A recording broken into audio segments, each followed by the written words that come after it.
Assalamualaikum warahmatullahi wabarakatuh. Waalaikumsalam. Bagaimana kabarnya anak-anak hari ini? Full.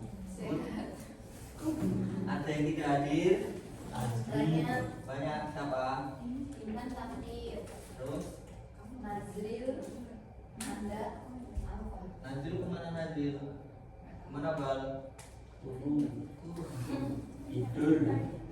Oke, sebelum kita mulai pembelajaran pada pagi hari ini, marilah kita berdoa terlebih dahulu. Mas Iqbal diminta berdoa, Mas Iqbal. Sebelum kita mulai pembelajaran teman-teman, alangkah baiknya kita berdoa dulu. Berdoa dimulai. Berdoa selesai. Oke, terima kasih Mas Iqbal. Jadi anak-anak, pada pagi hari ini kita akan belajar tentang bab 2, yaitu berpancasila dalam kehidupan global, yang mana nanti tujuannya anak diharapkan dapat mengerti apa itu Pancasila dalam kehidupan global, terus menganalisis SWOT, strength, weakness, opportunity, dan threats, atau kekuatan, peluang, kelemahan, dan tantangannya. Nah, anak-anak, siapa di sini yang tiap hari selalu menggunakan media sosial kayak TikTok, Instagram, YouTube, semuanya pakai ya? Nah, tanpa kita sadari teman-teman, kehidupan sekarang itu adalah era globalisasi, yang mana globalisasi ini membuat dunia itu menjadi terasa semakin dekat. Nah, informasi, teknologi, budaya, ekonomi itu akan mudah masuk ke Indonesia dengan mudah dan cepat. Contohnya kalau kita mau ke Jepang sekarang, nggak perlu kita ke sana langsung ke Jepang, beli tiket terus ke Jepang. Sekarang tinggal klik aja di Google Jepang, nanti sudah ada gambar bagaimana Jepang itu ya teman-teman. Nah, terus selanjutnya pengertian dari Pancasila dalam kehidupan global. Bal, dibaca Bal, pengertiannya Bal. Pancasila bukan sekedar dasar negara yang tertulis di atas kertas, ia adalah panduan nyata bagi bangsa dalam bersikap, bertindak, dan mengambil keputusan di tengah arus globalisasi yang terus bergerak. Sebagai ideologi terbuka, Pancasila mampu menyesuaikan diri dengan perubahan zaman tanpa kehilangan jati dirinya, menerima yang baik dari dunia, menolak yang merusak jati diri bangsa.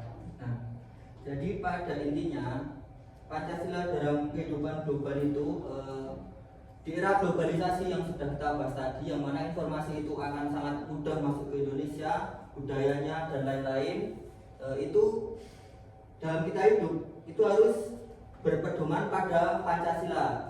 Jadi walaupun budaya dari luar itu masuk, informasi apapun dari luar masuk, kita tetap tidak kehilangan jati diri bangsa Indonesia. Itu ya teman-teman. Terus di sini ada kekuatannya. Indonesia juga dianugerahi banyak modal kuat di kancah global. Contohnya kayak kekayaan alam terbesar di dunia, terus keberagaman budaya yang luar biasa, serta penduduk usia muda yang produktif menjadi keunggulan nyata. Pancasila sebagai ideologi terbuka mampu menyesuaikan diri dengan perubahan zaman. Nah, di sini ada yang pernah ke Bromo? Lin di Bromo wisatanya banyak orang Indonesia apa turis-turis Lin? Campur sih Pak. Banyak mana? Lebih banyak turis. Lebih banyak turisnya ya? Ya. Apalagi sekarang viral ya, kemarin Bromo sempat viral. Jadi banyak turis-turis Cina yang datang ke Indonesia cuma mau ke Bromo itu aja. Nah, jadi itu menjadi kekuatan Indonesia yang mana alamnya itu sangat indah. Nah, di dunia yang sedang membuka lebar, dunia juga sedang membuka pintu lebar bagi Indonesia. Kepercayaan internasional meningkat, terbukti kemarin Indonesia dipercaya menjadi ketua G20. Ada yang tahu G20? Gerakan 20. Jadi G20. Itu tuh kayak forum yang mana berisi dari 20 negara yang perekonomiannya itu terbesar di dunia, kayak Rusia, Amerika gitulah. Dan Indonesia menjadi ketuanya pada tahun 2022 itu. Nah, itu juga menjadi peluang bagi negara Indonesia. Terus walaupun Indonesia kuat dan juga berpeluang di kancah global, namun Indonesia tetap bangsa yang punya kekurangan, teman-teman. Yang mana masih adanya korupsi, kesenjangan sosial, dan pendidikan yang belum merata. Tetapi itu bukan menjadi pesimis untuk kita. Justru ini menjadi pengingat bahwa perjuangan belum selesai dan peran generasi muda sangat dibutuhkan. Nah, tantangannya apa? Indonesia itu menghadapi gelombang besar globalisasi yang bisa mengikis nilai-nilai Pancasila jika tidak dibentengi dengan baik. Pengaruh budaya asing yang masif, radikalisme, intoleransi hingga hoax dan disinformasi digital menjadi ancaman nyata bagi persatuan bangsa. Krisis lingkungan dan ketidakstabilan geopolitik dunia pun menuntut Indonesia untuk semakin cerdas dan tangguh. Nah, anak-anak, setelah materi yang Bapak sampaikan pada pagi hari ini, Bapak minta tolong berhitung ya untuk kita bekerja kelompok. Berhitung dari penis ya, 1, 2, 1, 2. 1, 2, 1. Yuk, langsung gabung sama kelompoknya aja. Bapak suruh kalian menganalisis berita yang ada di koran ini. Nanti kalau udah dapat beritanya, dipotong terus ditempel di sini. Nanti yang mendapat yang mendapat berita kekuatan Indonesia, nanti kalian sebagai generasi muda tuh harus gimana gitu, dikasih pendapat kelompok kalian. Terus yang dapat kasus kelemahan atau lemahnya Indonesia, nanti kalian sebagai generasi muda itu harus gimana juga gitu atas kelemahan Indonesia itu. Nah, ini kan yang dicari lah. Mana guntingnya, Pak? Bentar ya. Oh ya, Ini nggak usah. Seorang satu. Enggak, Satu coba. kelompok satu. Coba cari dulu kasusnya, nanti kan nggak tahu yang dapat ada tapi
apa ya, nggak kelihatan ya.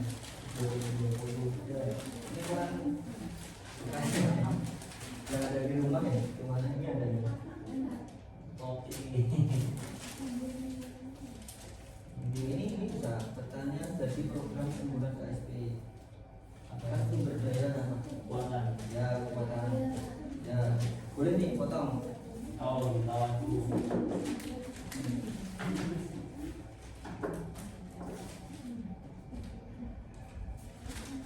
Ada nggak ini tulis?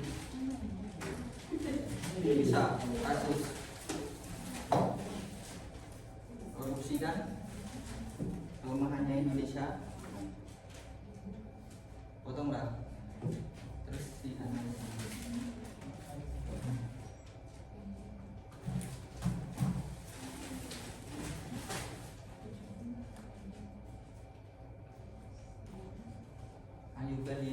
intinya.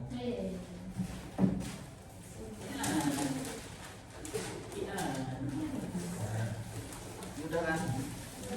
Yang itu aja. Itu kelemahan. Kalian kelebihan yang sini dapat. Oh, saya itu yang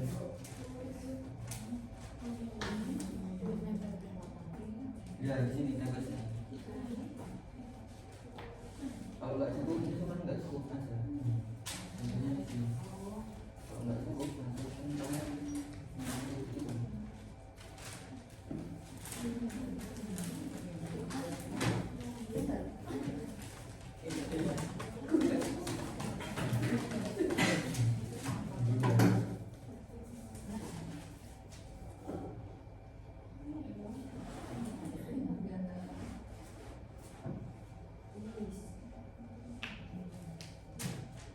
Cuma itu boleh, ini boleh, itu boleh.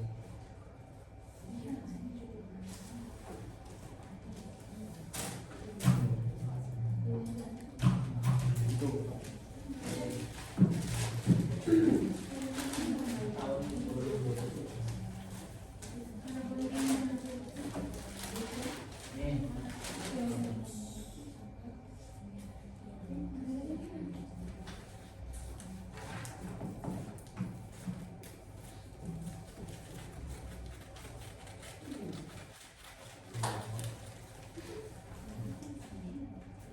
mudah-mudahan sebagai generasi muda itu dengan adanya kelebihan pertanian dari program unggulan SP, nah berarti bidang pertanian kan ini. Nah karena adanya itu, karena sebagai generasi muda itu harus gimana gitu supaya bisa meningkatkan lagi pertanian yang ada di Indonesia.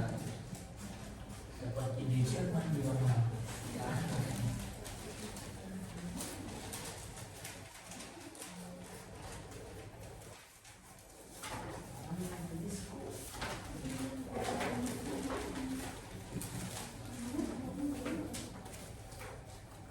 Itu Mbak. Nanti ya.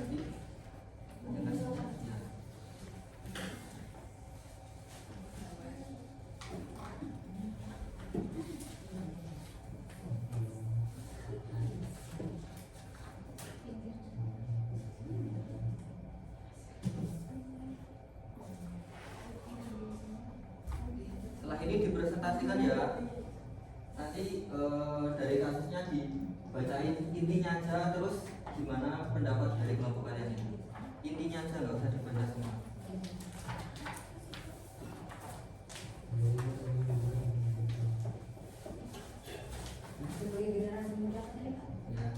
Ya, generasi muda bagaimana meningkatkan ini kasusnya. Kita harus gimana gitu. Oh ya, ini Kalau bulan bisa dong.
aja ya.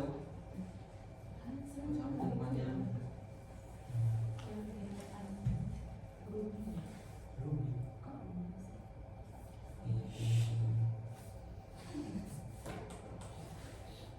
Yang mana?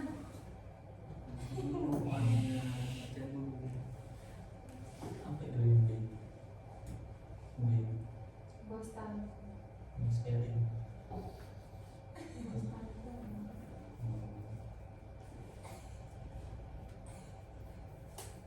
Postek.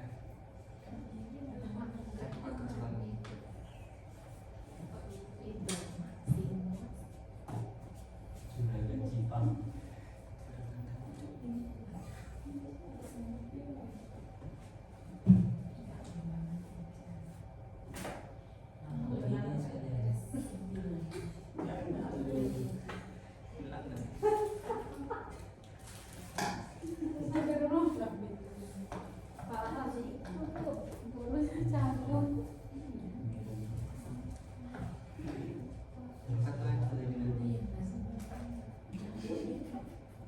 Manisnya merek Pak. Unik ini. Kalau ini bisa lagi. Gak usah panjang-panjang ya bisa.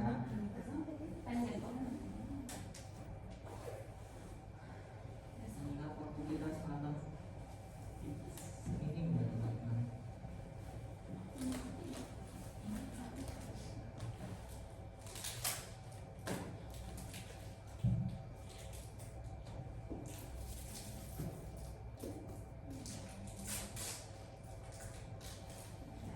Udah, oke. Dibaca kasusnya tuh nanti presentasi. Cuman ini aja, sumbernya aja ini. Bisa nambal. Ya.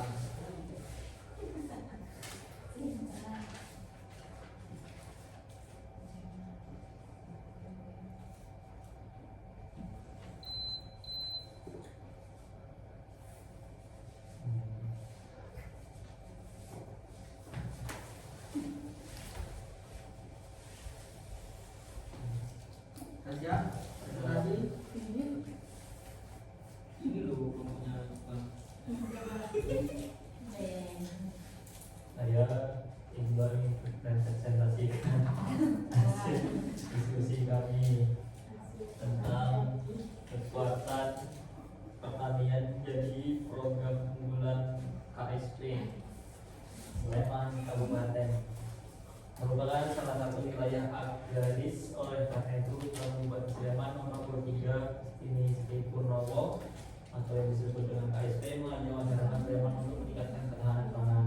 Sektor pertanian hujan musim ini merupakan aspek yang penting, terlebih adanya pandemi COVID-19 yang masih belum diketahui kapan berakhirnya ini membuat masyarakat harus memiliki stok pangan yang memadai. Ia memberi pesan kepada para petani yang hadir untuk senantiasa menggunakan bahan alami.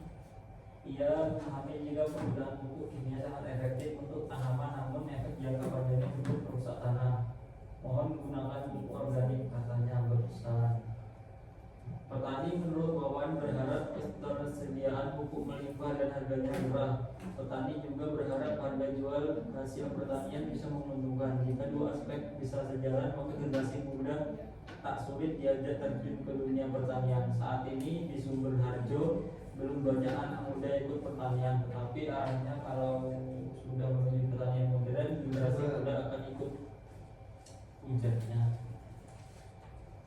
Jadi saya sebagai generasi muda, kita dapat mendukung program unggulan pertanian tersebut dengan mempelajari pertanian modern, memanfaatkan teknologi dan media sosial untuk mempromosikan hasil pertanian, serta ikut berpartisipasi dalam kegiatan pertanian agar ketahanan pangan dan kemajuan sektor pertanian semakin meningkat. Ya, bagus. Siap nggak Bal melakukannya besok? Siap belum? Siap. Sawit tapi Bal. Dewa. Mau majukan sektor pertanian sawit di Riau. Ya. Siap ya Bal? Siap. Oke. Lanjut kelompoknya Elin Nisa. Oh iya. Ceritain dulu Pak. Ya, simpel aja. Ini aja dari Sekian.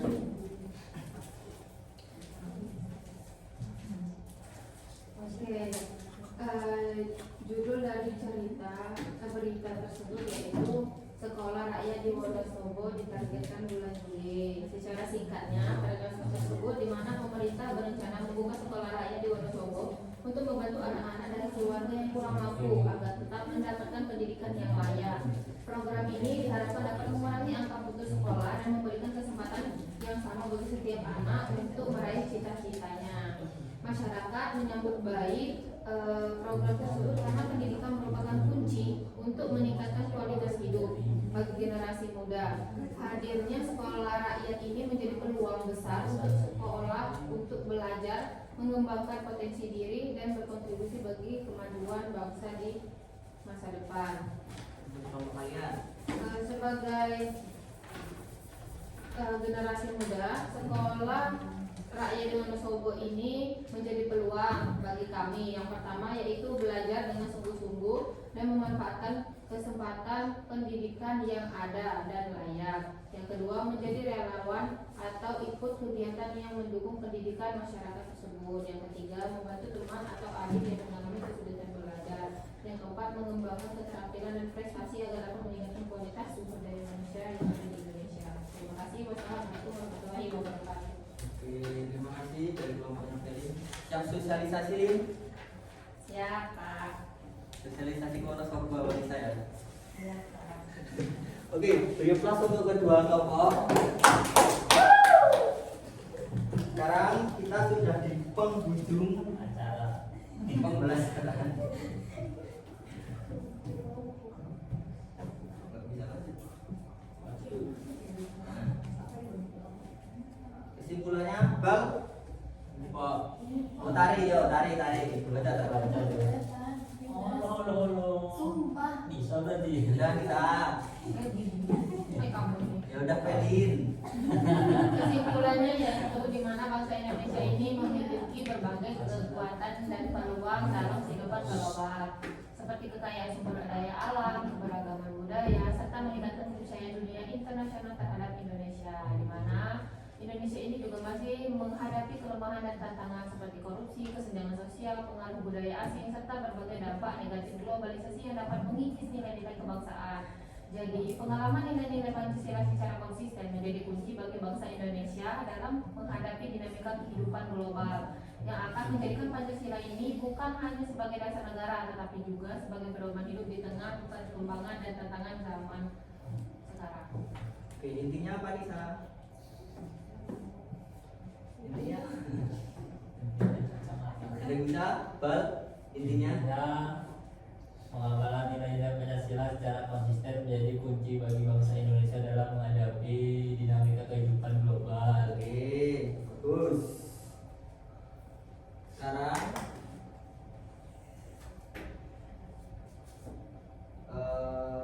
untuk mengetahui pembelajaran hari ini tuh seru apa enggak, apa membosankan, apa gimana, Bapak mau kasih kalian link Mentimeter nanti ungkapkan perasaan kalian setelah pelajaran hari ini dalam sebuah emoji ya, bukan kata-kata, emoji.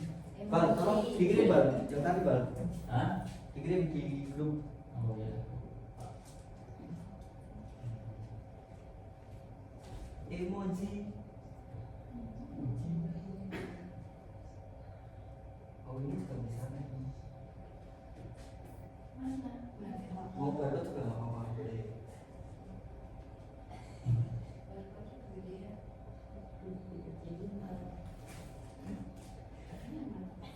Bisa nggak? Bisa kan? Pilih satu aja di situ. Emot ya, emoticon ya. Ayo. Siapa ini? Maksudnya apa ya? Sama. Kenapa?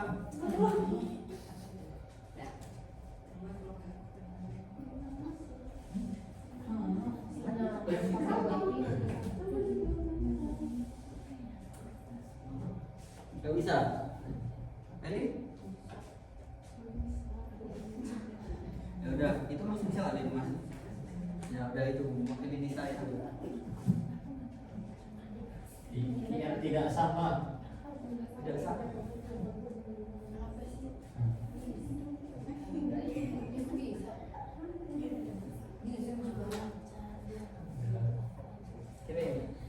coba. Ini. Apa ya? Oh, salah Ya udahlah. Iya, coba ya. Dari emoticon ini bisa kita simpulkan ya. Jadi emoticon ini ada emoticon love, terus ada ulang tahun, ada apa itu bintang-bintang, ada kaget. Itu bintang-bintang maksudnya senang Mbak. Oh, senang maksudnya berarti apa ini maksudnya? Udahlah ya, bisa kalian simpulkan sendiri. Kita cukupkan pelajaran pada pagi hari ini dengan bacaan hamdalah. Alhamdulillah. Cukup sekian. Wassalamualaikum warahmatullahi wabarakatuh. Waalaikumsalam.